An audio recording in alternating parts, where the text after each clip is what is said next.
Okay, Rambam Sefer HaMizvot, Misvot Aseh. We are up to Misvat Aseh, number 85. We're still in the general Korbanot series, and we're moving into Korbanot topics, let's say. We're beyond the actual offering of Korbanot, and we're in Korbanot topics. We've done yesterday the idea of bringing Korban Misvat Aseh, bringing something that you owe by the first regel on the calendar that hits you. And the last thing we discussed was the Misvah and bringing all Korbanot only to be offered in the Bet HaMikdash. Now, Misvah Peheh, Hishesivanu lahabi kol ma she'anachnu hayabim, hatat, ve'olah, ve'asham, ushlamim el Bet HaBechira. This is starting off like the last Misvah, which is to bring all obligatory Korbanot. He named 4 different types to the Bet HaMikdash. Well, here's the addition. In other words, there's a separate Misvat Aseh for somebody that is outside Eretz Yisrael to actually make the trip to Eretz Yisrael to fulfill his obligations. Kilomar,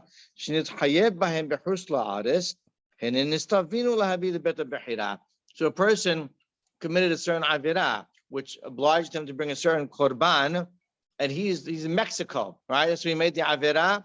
He actually has to make the trip to Eretz Yisrael. Of course, you can buy the animal there. He doesn't have to bring it on the plane with him, and to offer that korban that he owes in the Bet HaMikdash.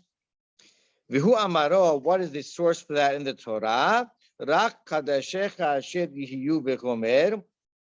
He'll finish the pasuk in a moment.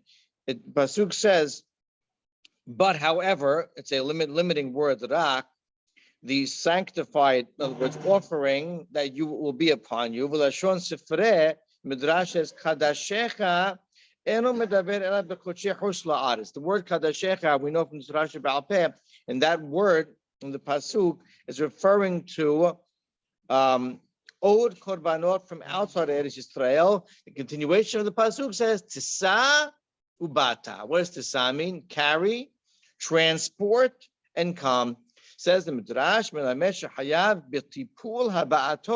a person is obligated with all of the necessary preparations and burdens, whatever is incumbent upon him in making the trip and coming and bringing his korban. Whatever that entails, hardship, sacrifice, until you reach the Bet HaMikdash with your korban, wherever you're coming from. Upasku sham zehu umnam ma sheyitchayev kol ish mechatat ve'olav ve'asham. And the midrash there instructed that is with any obligatory korban, and chatat, olav, ve'asham for the most part are for sin offerings. Mizvah Pevav number 86. Sivanu, another korban topic. Livdot ma shnitchadesh bo mu min hachadashim v'yasa lecholin. That a person has the obligation, as a positive commandment, to, with any animal that was designated as a korban, that afterwards had a physical blemish occur in it, to redeem it, lifdot, v'yasa lecholin, and then it becomes mundane. When you redeem something, it means that the redeeming agent contracts its status, and that which was redeemed loses its status.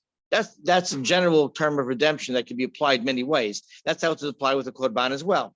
Korban is status of kodesh because it's ineligible to be offered.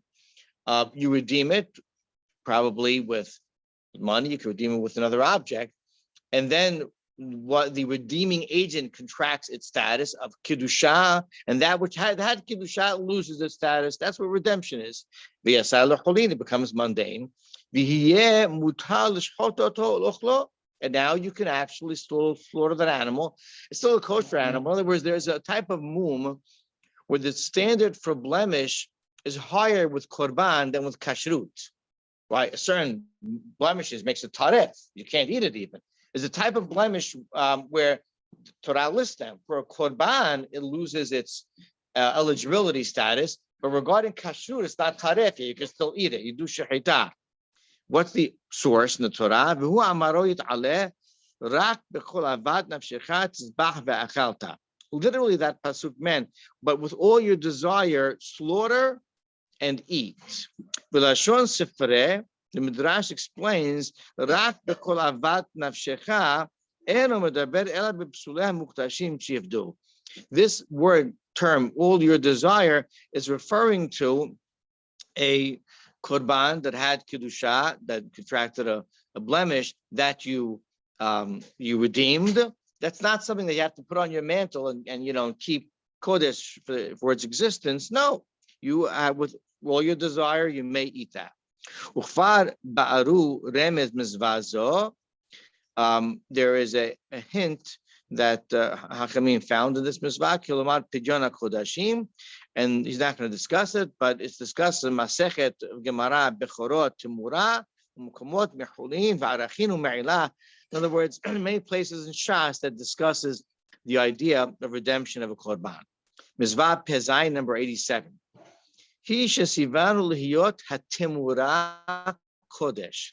It's a fascinating Misvot. I'll tell you why in a moment. Timura means an exchange. An exchange that a person does for a korban, so to speak, becomes kodesh as well. And I'll explain more in a moment. Ubebiur amru v'masechet timura. The Gemara, they explained, ki amru amaro lo yimirenu. When the Torah says lo yimirenu, don't exchange a korban, don't switch it. Hu mizvat lo ta'aseh.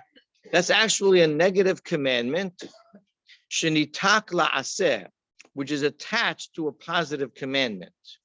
V'amaro, v'amru, hare mimir delav nitak la'asehu.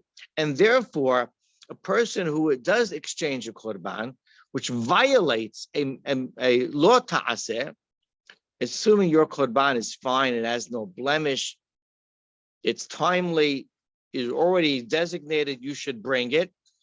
You exchange it with something else.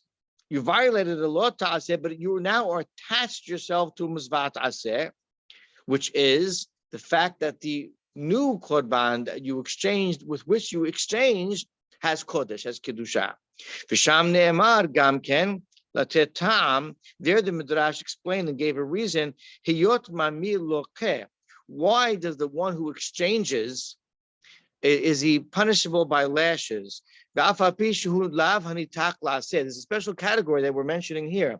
A mizvat lo ta'aseh hanitak la'aseh, that is attached to and almost correctable by a mizvat aseh. Usually does not come with it a physical punishment, at least. And here, there still is a malkut punishment for exchanging a korban. And the